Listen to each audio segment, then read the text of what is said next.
The following is paid programming. It's time to talk taxes. New friends, new opportunities, new partners. EG Tax. It's Ask the Tax Lady with Esther Gulius and EG Tax on News Radio 930 WBEN. To reach Esther now, call 803-0930. Toll free at 1-800-616-9236. And cell calls are free at star 930. And now, live from the WBEN studios, it's Esther Gulius. Hey everybody, this is the Tax Lady, and this is our hour to talk taxes to get you to be the smartest and best, lowest tax people that we possibly can be. Our phone number here in studio, 8030930. 8030930, star 930 on a cell phone. And of course, I'm joined in studio as every week with Tiffany Fabian. Hey, Tiff. Hey there, Esther. Happy Saturday. Happy Saturday to you. And Mr. Fabian, Christopher. Hello, Esther. Hello, Christopher. I thought you were going to say they could be the smartest turkey at their table on Thursday. That's true. That's true. I'll tell you, I just ordered my turkey. I'm going to pick it up. I'm just It'll be already so cooked. Lazy. Yeah, I just don't. Well, I've been on the receiving end of many of your Thanksgiving dinners, and you are an amazing cook. Oh, thank you, Yeah. but I don't want to do it. I don't want. I resigned from cooking. You are a really Eating. good I cook. have not resigned from. But anyway. So anyway, we're going to talk today about do this, not that. There's 38 days for you to affect the change for your 2019 tax return. Then it's going to be in the record books. So we're here to help you to make sure that you don't mess up anything. And if you can do something smart in the next 38 days, that's great. We have an upcoming seminar coming up, right, Tiff and Chris? We do. It's banking on your business or business succession. It is December 7th, and it's everything A to Z for forming your business, As much keeping as your you business, can, you know. bookkeeping, And we keeping your try to business make it healthy. We try to make it not boring, right? Right. We try to put it in terms everybody can Right, understand. and then we give you an opportunity to meet with us at no charge. So like if you have specific questions, like really I'm self-employed, I never thought about becoming a corporation. Do you think I should? Or maybe I got a 1120. Should I move to an 1120S? Or I'm sort of how a does it all partner. work? Am I really a partner? I got a partnership. Should I? Do I really need a partnership? All that kind of stuff, and those kind of decisions really can affect your tax liability. Right. And, and we also will have the experts there talking about pension plans and health reimbursement accounts and, anybody else there that can help you with your business that you're not sure of. We're going to try to have those experts there to help And you I'll as tell you, well. and it'll be enough time that you can still affect some changes on your 2019 tax return because you'll still have 23 days left of the year. So that's why we thought it was so important. And if you're a business owner and you haven't sat down with your accountant, you don't have to be our client. We're not going to make you feel intimidated. We just want to make sure that you're not overpaying your taxes and that you're as smart as you possibly can be. Being a business owner is very difficult because you wear a lot of hats, and I know because I'm a business owner and I wear a lot of hats. I was just with somebody Wigs. yesterday, and I said to her, I wear a lot of hats. And she says, like, what do you do? And I said, well, like yesterday I vacuumed the rug and then I cleaned out the toilet. And then I met with a client and I did a TV show. And she said, oh, that's really diverse. But that's what you do when you're the business owner, right? Yep. And that's what a lot of people are doing. And that's why they're so You busy. do landscaping. Right. They're so busy that they just don't think that they need or have time to save money or find out about their taxes, and we certainly want to help you. And so you can register online. You can go to our website at egtax.com, or you can call Tammy on Monday at 632-7886. Yeah, right at the top of egtax.com is the big bold thing. It says business seminar, and you click on that. Okay. And then we also have a service that we offer at EG Tax called EG Health Connect. And if you're somebody that's looking for good, actually great Medicaid advice, EG Tax will help you. There's no charge that we effect. There's nothing that'll cost you anything.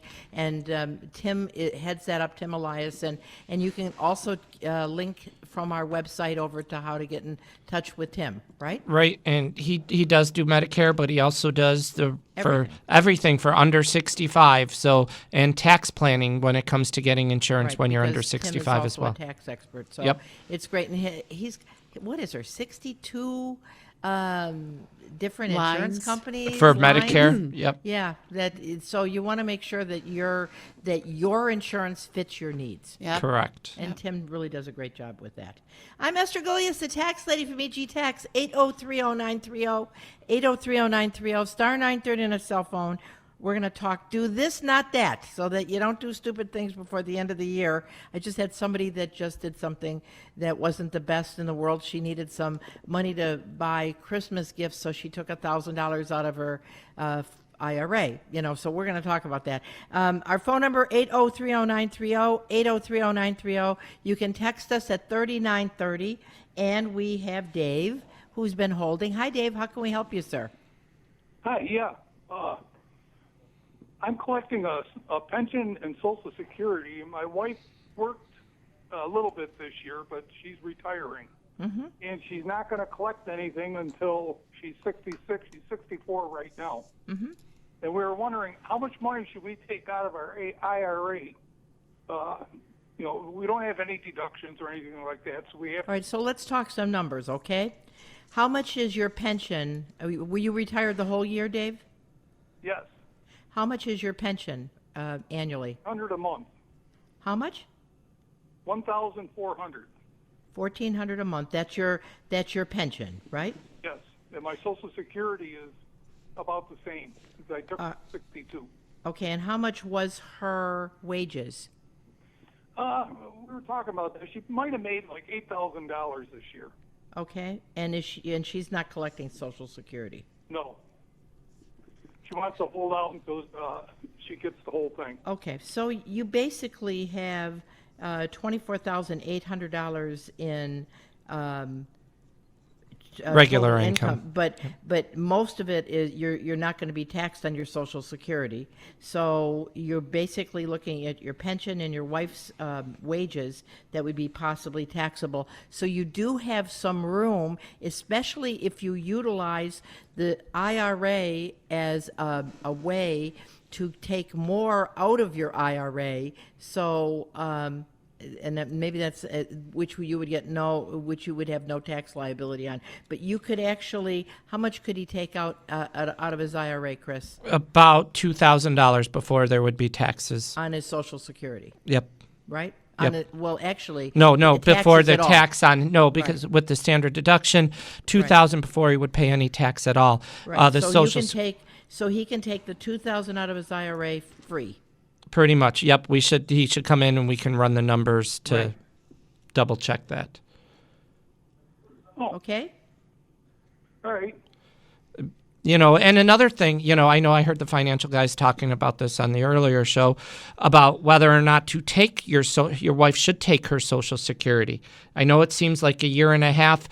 It's not that far to wait, but in your you Right have on the cusp. Yeah, you have very little room. You can take some money out, but the Social Security, the max you would ever pay would be 85%. So if she would just start taking it, and she would take, even if she got $10,000 this year, or next, $15,000 for next year, the amount of tax you're going to pay is going to be minimum compared to taking everything out of the IRA. Plus, the IRA you will still have her Social Security. Heaven forbid if something Yeah, happens they don't to give her. you a check. Right. They don't come and knock on your door and Right, say, but, "Here and you then go, here's Dave." the other thing. Once she's on next year retired completely, then you have much more than you can take out of your IRA and not pay taxes, because then all you'll have is your $17,000 pension and your Social Security that won't be taxable. So you can take an extra $6,000 or $7,000 out of your IRA completely tax free. So that all changes next year when she's not working.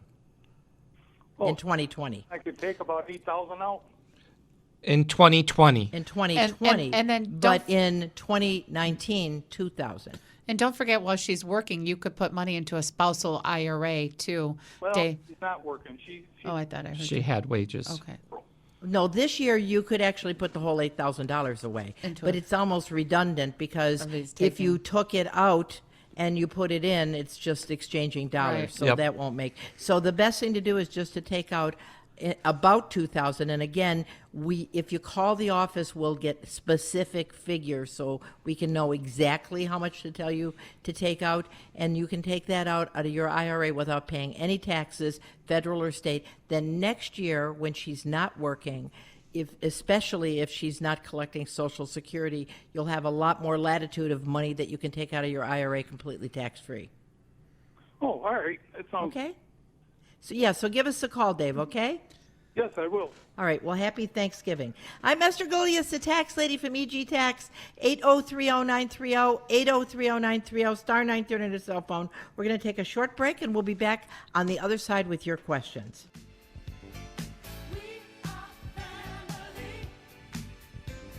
Hey, I'm Esther Golias, the tax lady. We are family. We think of you as family, that's for sure. And I will tell you, if anything comes up during the week or you're at Thanksgiving dinner and everybody's fighting over the turkey leg and somebody says, oh, I heard that you got to do something with your taxes, you can call us because we will help you. As a matter of fact, if you're at your Thanksgiving dinner, you can always text us, and I will answer the question anytime that anybody texts us. You can just go to our website at egtax.com. That is and the we'll truth. be happy to help you. Pardon me? I said that is the truth. I've been with you at many occasions, and you are out and about answering tax questions. Right. You'll say, what are you doing? I'm answering a tax question. All right, let's go back to the phones, and we have John. Hey, John, how can we help you, sir? Yeah, I had a question. I recently was divorced, and I cashed out about $13,000 in stocks to pay off some legal bills as well as a settlement. And I guess I was curious. I'm a little bit scared that I'm going to have a big tax bill come April. And is there any ways of really minimizing that? Okay, let's just ask a couple questions. So you cashed out stock that you bought or inherited? That I purchased long term, probably 5-6 years. And do you know what you paid for it, plus any reinvested dividends? Excuse me? Do you know what you paid for the stock originally, plus any dividends you might have reinvested? Yes. How much? Well, a few of the stocks, it all had, positive growth, probably, quite a bit. Okay, so if you can help me, I can help you. So you said it was about $16,000 worth of stock? About 13. 13. And what do you think What did you you're- pay for it? Originally. So there's a few different stocks that I end up. So what did you pay for each Originally, one what- collectively what- originally? Okay, so originally, for instance, like one of them was probably, $10 a share.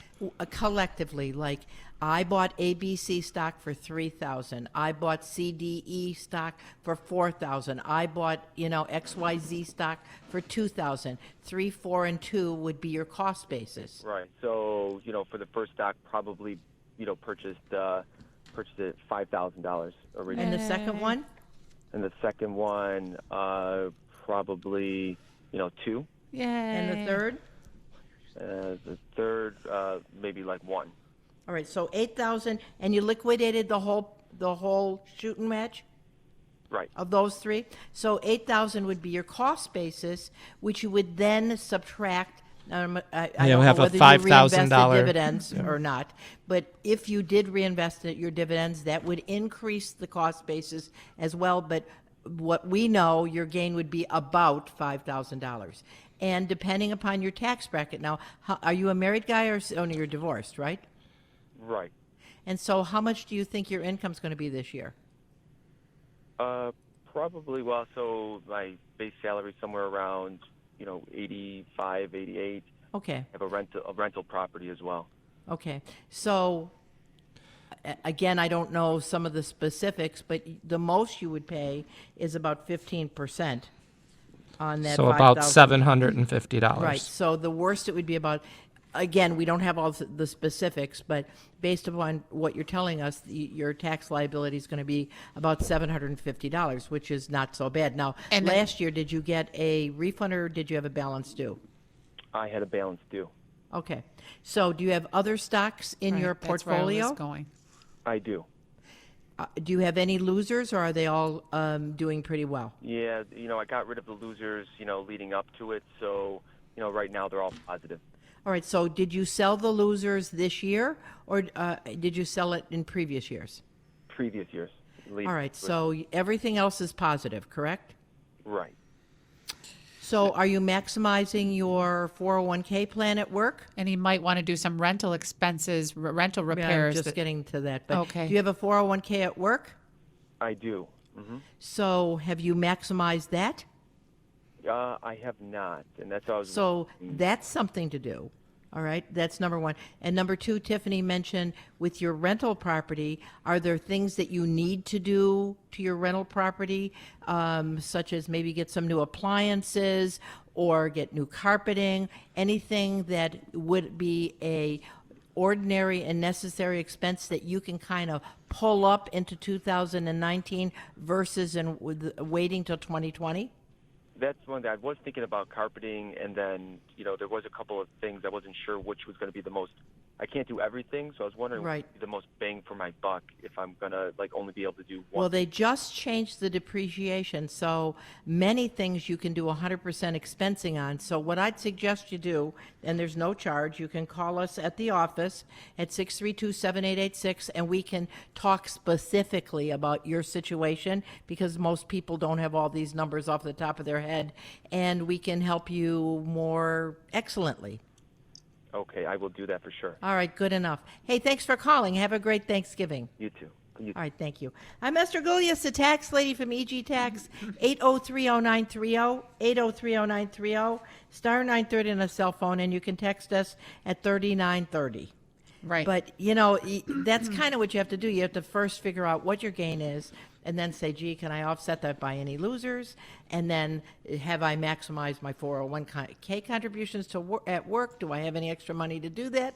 Then you got the rental property, all those kind of things, all because it's kind of like baking a pie. You put all the ingredients together, and if you do it right, you have a great pie, right?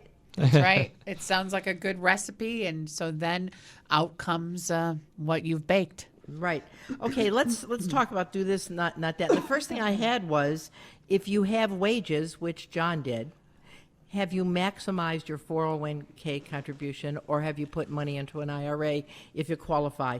And that's the first thing. There's an elective deferral, which means that you can put in, you're not limited to a percentage, you're limited to a total. And so in the next 38 days, you can actually put a bunch of more money away into your 401k plan. That does possibly two things. Number one, it definitely will reduce your taxable wages. That's a good thing. And secondly, if you haven't opened up the 401k plan and the employer has a match, they're going to match up to 3% of your wages, which is free money.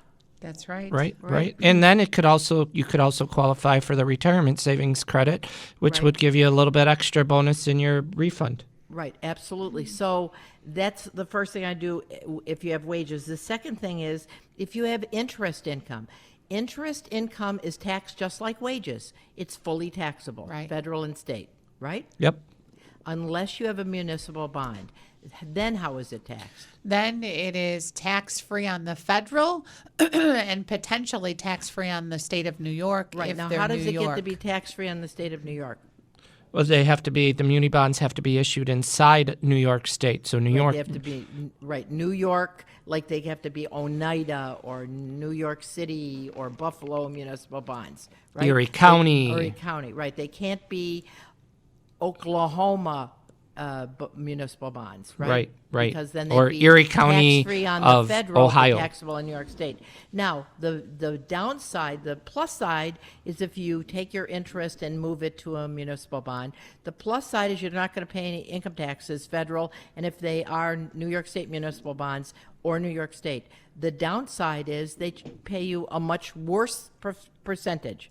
Right. You may not get as much as an interest, but that's where you got to weigh the interest you're not savings. getting compared to the taxability if they were regular interest. Right. So, if you really want to skin a cat, What you might want to do is, I know this, some people just prefer to put money in the bank because they don't have to think about it.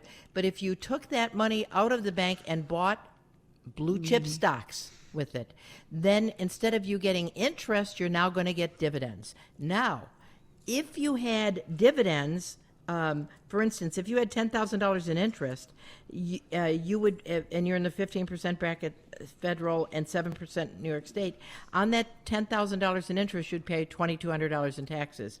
But if you move it to dividends, you'll pay 0 on the federal, and you'll only have to pay New York State. It sounds So like think good about planning. that. You would save $1,500 by moving the money out of interest into dividends. Then, because dividends are kind of blessed by the federal government, and your tax rate is much lower, sometimes completely tax-free. That's right. It Right? sounds like one of those do this and don't do that. Right. So it's kind of late in the year Yeah. to move it around, but I will tell you, if this is interesting to you, I would suggest that you talk to your stockbroker or your banker sometimes about moving the money from a savings account to an investment account. I know. Because those dividends are highly Well, favored. I'll talk about it the other side of the break. I was gonna Okay, say we something. do have to break for the news. I'm Esther Gulius, the tax lady from EG Tax, 8030930, 8030930, star 930 on a cell phone. Text us at 3930, and we'll see you on the other side.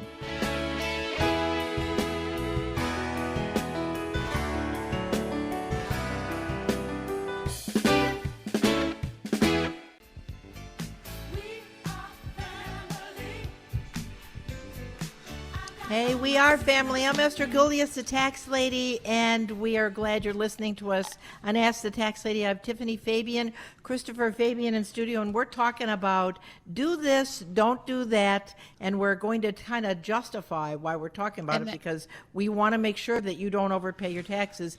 And if we can give you a little hint, we certainly want to help you. I wanted to say I have several clients, and I know Chris does too. We'll actually do a conference call between the broker, me, and the client, and all three of us at the end of the year will help to see if there's anything they can do to remedy where they're at for the And tax you know, situation. it's good to do it the last couple days, but it's nice that you got this cushion. Yeah. 38 whole days. Yeah, I mean, and I- you know, you want to talk about it now, not later. And I'm going to put a shout out because we haven't heard from him lately. But Larry from Georgia does this all the time. Him and his broker call me like twice a year when we do tax planning for him. Yeah. So that's really good that he does that. So there's no hidden surprises. I'm going to tell you, it never hurts to look at your portfolio, and if you don't understand how to read it, you can come in and we'll show you how to read your statement. But the bottom line is, especially with this little hint about interest, dividends can be tax-free. Interest is going to be taxable unless you're in a municipal bond, and a municipal bond usually pays at a much lower rate. So you're really smarter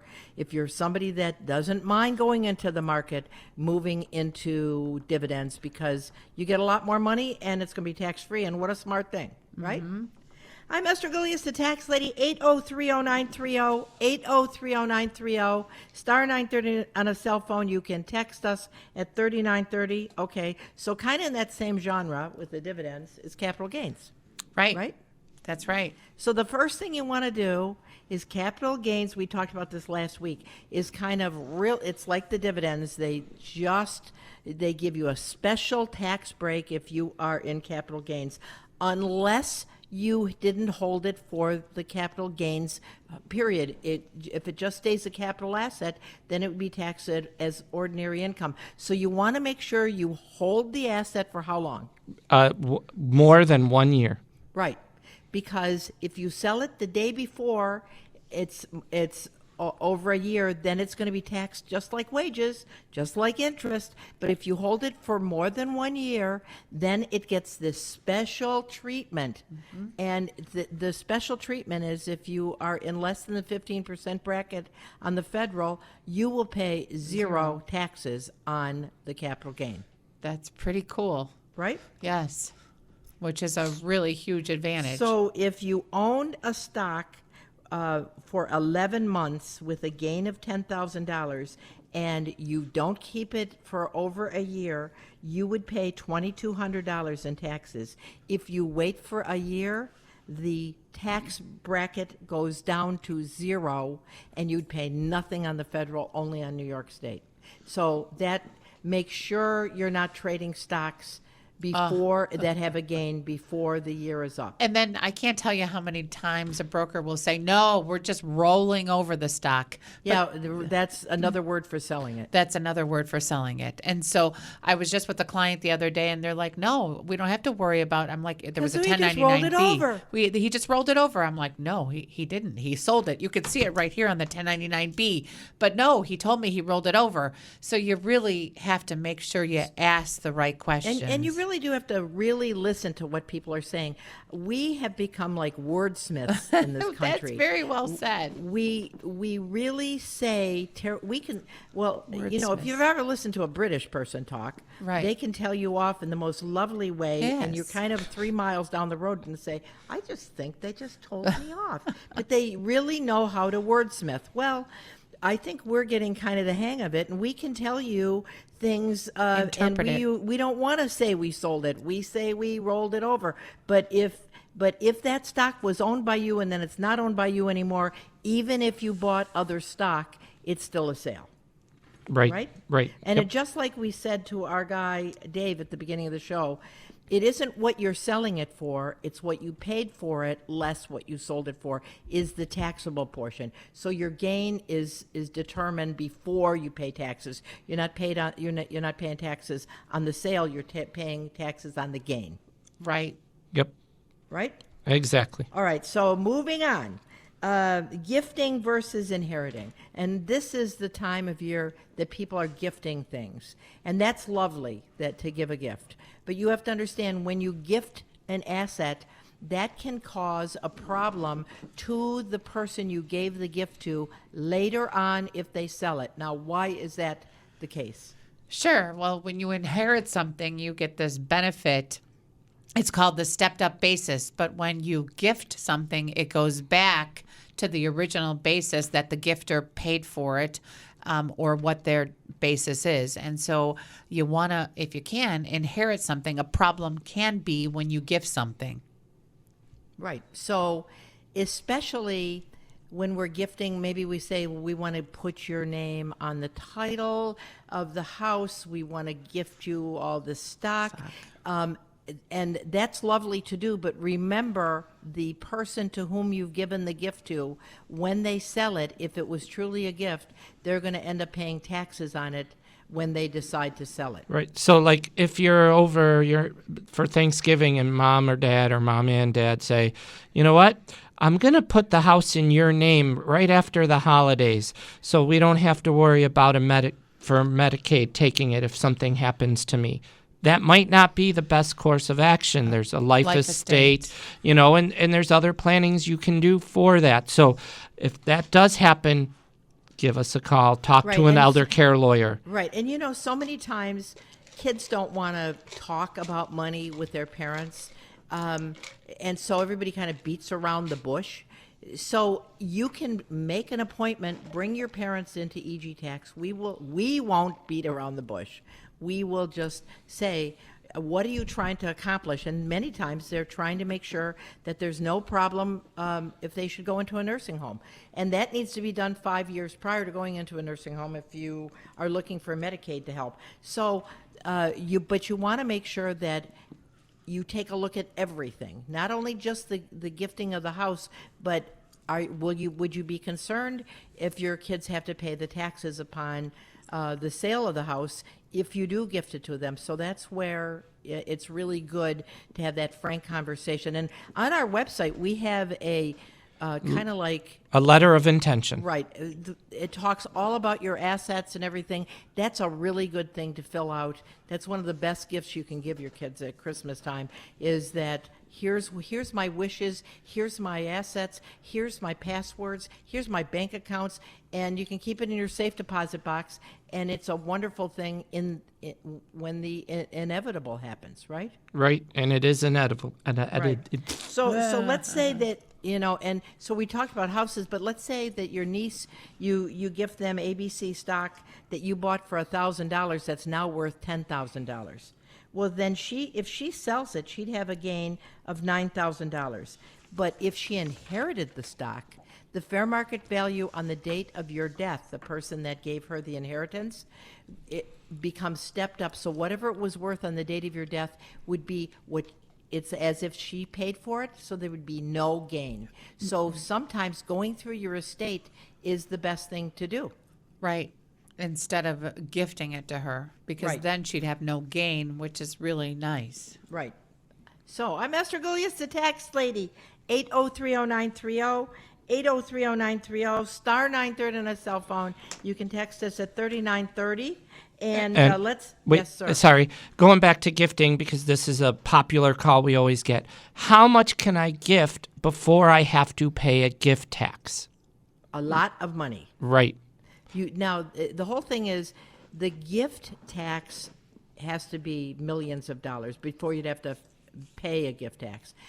But the requirement to file a gift tax return is only, I think it's $14,000. So, so if you gift away more than $14,000 at Christmas time, then you're going to have to, per person per year, then you have to file a gift tax return, even though you won't owe a gift tax until your estate exceeds $11,400,000. So, you know, so doing the gift tax return is one thing. Paying a gift tax is quite another. Right. And the person receiving it never has to pay tax on the It's gift. completely tax-free to the person inheriting it, if they're inheriting money. If they're inheriting an IRA, if they're inheriting an annuity, if they're, you know, that's a horse of a different color. Right. Right? Yep. All right. Well, I think we have a text. We have right? a text. It says, I got a letter from New York State saying that I have to pay back my college credit. Is there anything I should do? Is that true? Well, it might be, depending upon whether you correctly interpreted the law for New York State. Remember, the college credit is only for the first 4 years of higher education in New York State. So Right. if this were your 5th year and you put down the college credit of $400, let's say, and it was your 5th year and they're asking for the money back, that would be correct.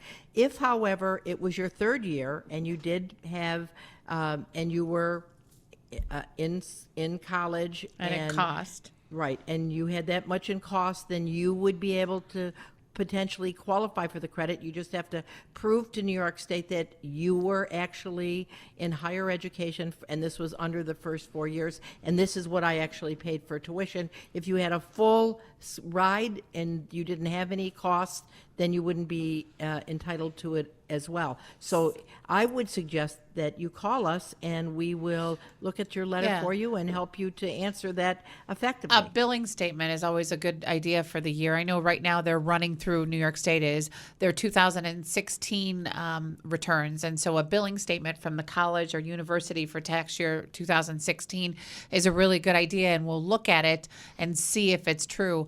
And I the just texter, had just to let the texter be at ease, many of these letters that they get from the federal and the state are incorrect or Right. only partially correct. I just had New York State is doing, like I said, 2016. They're doing examinations right now.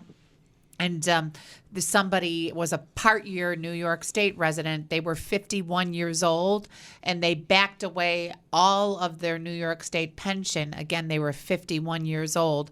And regrettably, you only get to deduct the portion of when you were residing in the state. They moved to Florida. And so the truth was they moved to Florida at the end of the year. They started getting the pension at the end of the year. So it was all taxable. So that was Because a of case. the proration of income. Right. So that was a how- case when New York State was correct and they were wrong. So, but the thing is, don't just pay it. Give us a call. There's no charge. We'll be very happy to help you. Right. Right? Right. I'm Esther Gullius, the tax lady from EG Tax, 8030930, 8030930, star 930 on a cell phone. You can text us at 3930, and we're going to take a short break, and we'll be back with your calls on the other side.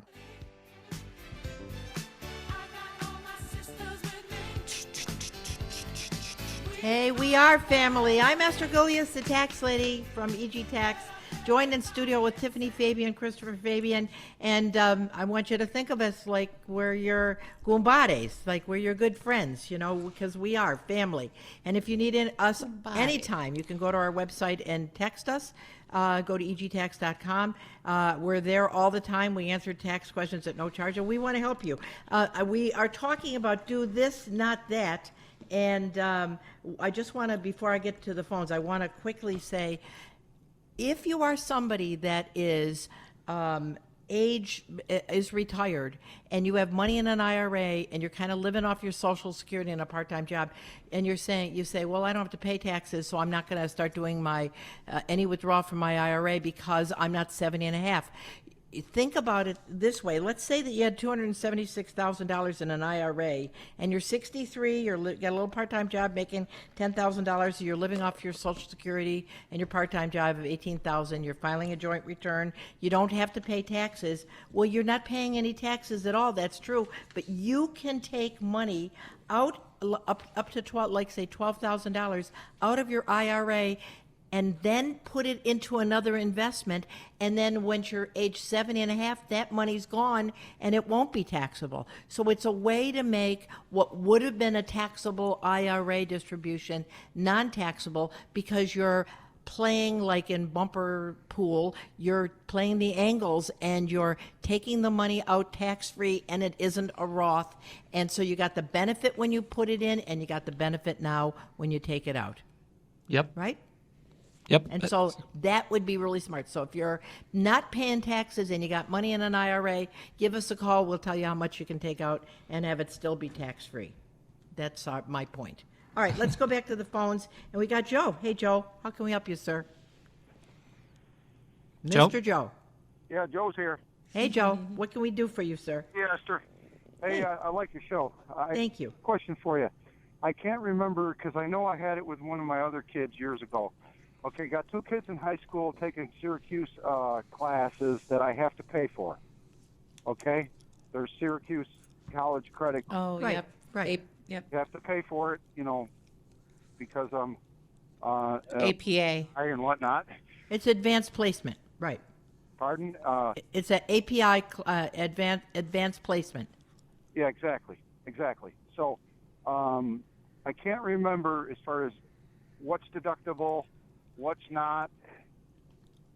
All right. Why don't you tell Mr. Joe what's deductible? Unfortunately, none of it is deductible because they are not registered with that college. Even though it is a college course, you have to be registered in that college. They're registered in high school, so therefore that course is not deductible. Now, the good thing is the cost is far, far, far less than it would than cost at college. college. So it's far beneficial to take it the way that you're doing it. I think the class course is like $300, $400, $500, $600. Yeah. And so it's a really good idea what you're doing.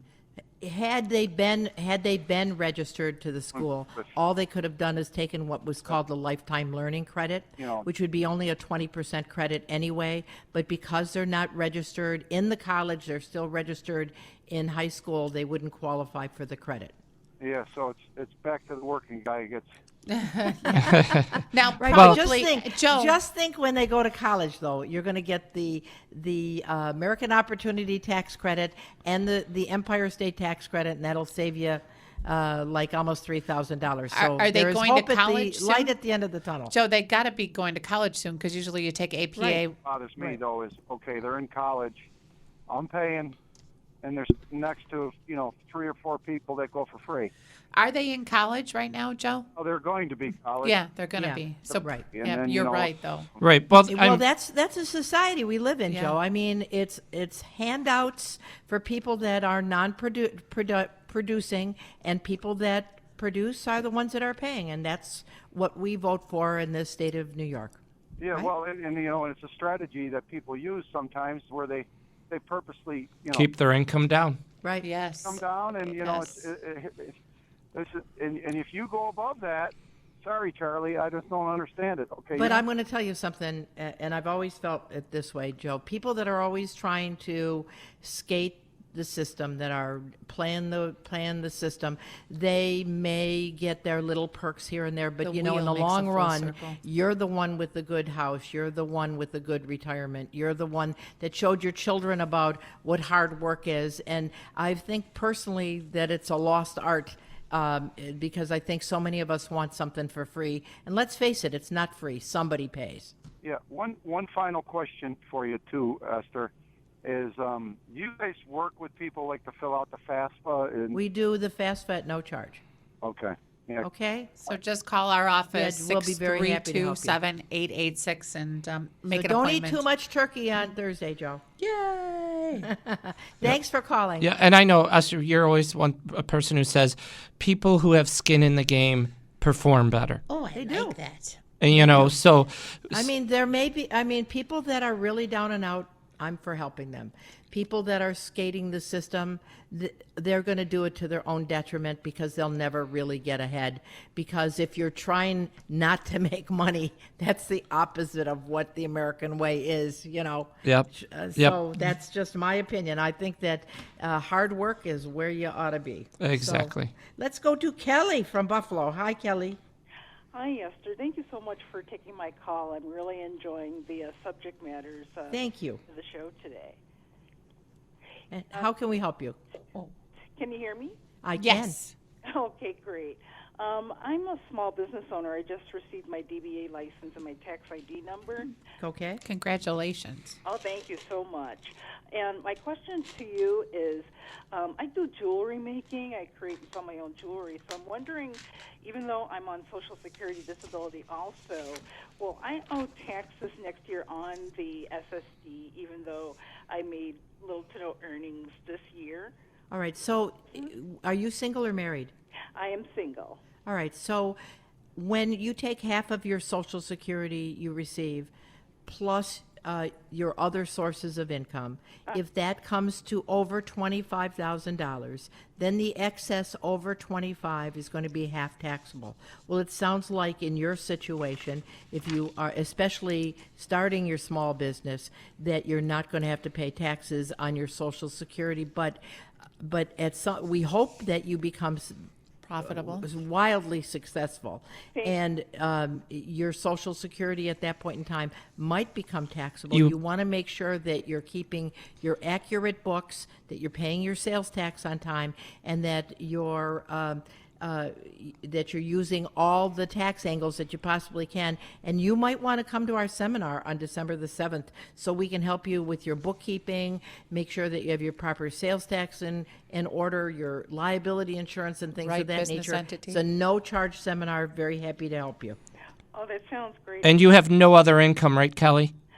No, just the SSD. Okay. The business. Good. Just wanted to make sure before we said it won't be taxable. Right. Now, you may not be paying taxes on your Social Security disability, but if you have a net profit over how much, Chris? So $432 And so you'd have to pay Social Security tax. on your net profit. So you'd have to pay a Social Security tax on your net profit if your net profit's over the $432. So you want to make sure that you're aware of that. So in the past, you might not have even had to file a return. You will have to file your return this year. I actually did file with the Taxation and Finance Office online, and it turns out I didn't Sales owe tax. anything this year.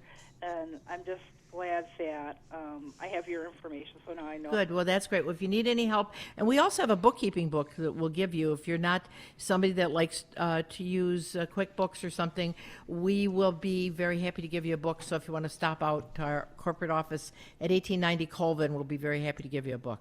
All right, I will look you All right. up. Well, happy Thanksgiving. Thanks for calling. And good luck with the jewelry. That's right. Very much. I appreciate I love jewelry.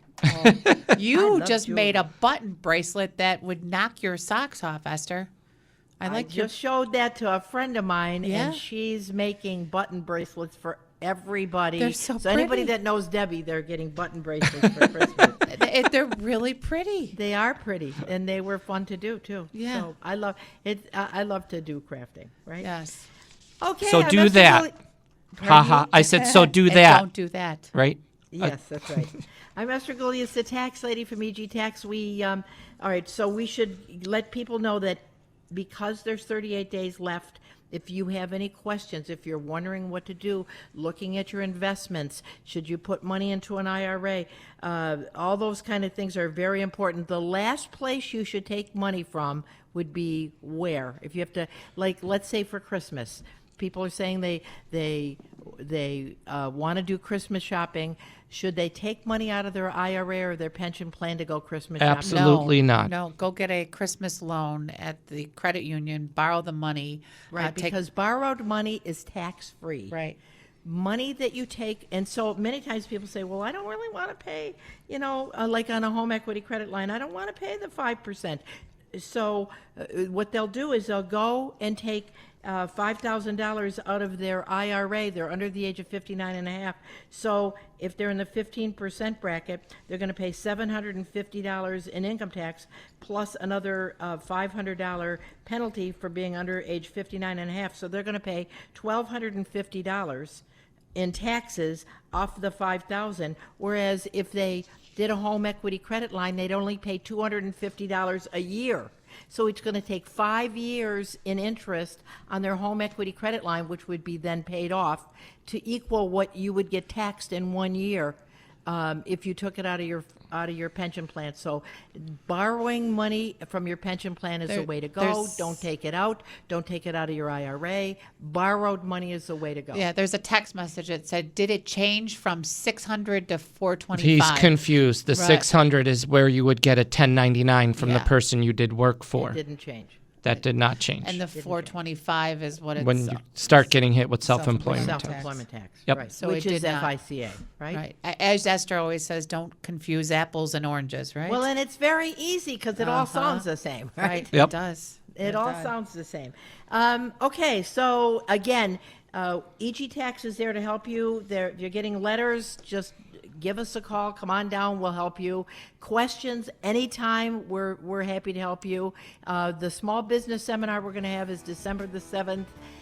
No charge, open to the public. Love to have you. We got great experts, and we'll sit down and go over your particular business situation. Make some suggestions. So until next week, I'm Esther Goulias, the tax lady, with Tiffany Fabian, Christopher Fabian. Happy Thanksgiving. Happy Thanksgiving. God bless you guys. Thanks for listening. Bye-bye.